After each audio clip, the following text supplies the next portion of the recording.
so much. Thanks so much for coming out here. And for supporting us low these many years. We'd like to end this up with this song. Because when I got into punk rock 42 years ago, I thought, wow, this is great. I've been a fuck up my whole life. Nobody knew what to do with me. The teachers, the shrinks, the cops, and the therapists, and the school counselors and everybody else. They didn't know what to do with me. I didn't fit in anywhere. And they said, hey, there's this great thing called punk rock, and you can do whatever you want. There aren't any rules. You don't have to be a great musician. You don't have to think the right things and say the right things. You can be whoever you are. And it was awesome for about 5 minutes. And then they pulled out the rule book and started telling me all the things I couldn't do.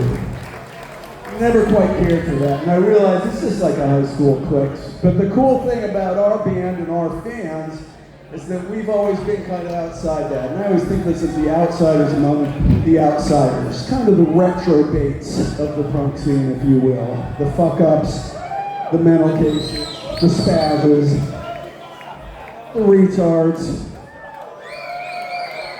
And because you're all a bunch of absurd, ridiculous degenerates with no sense whatsoever of how to fit in, I want to dedicate this song to every single one of you because I love you from the bottom of my heart.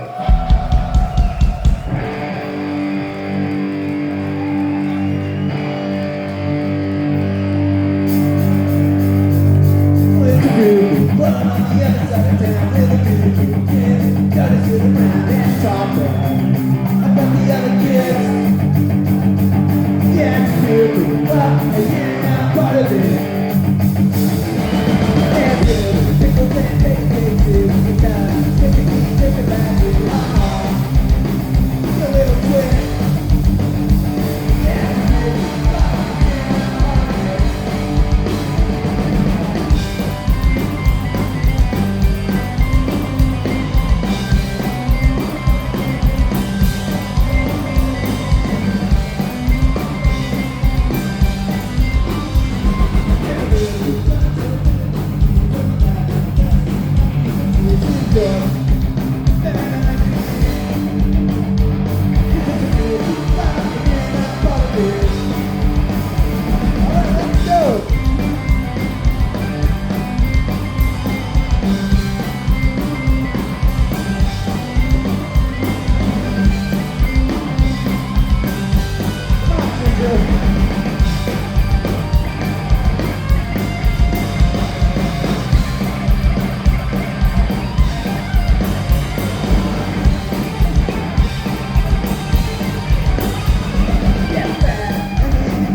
Drop up the pictures of you.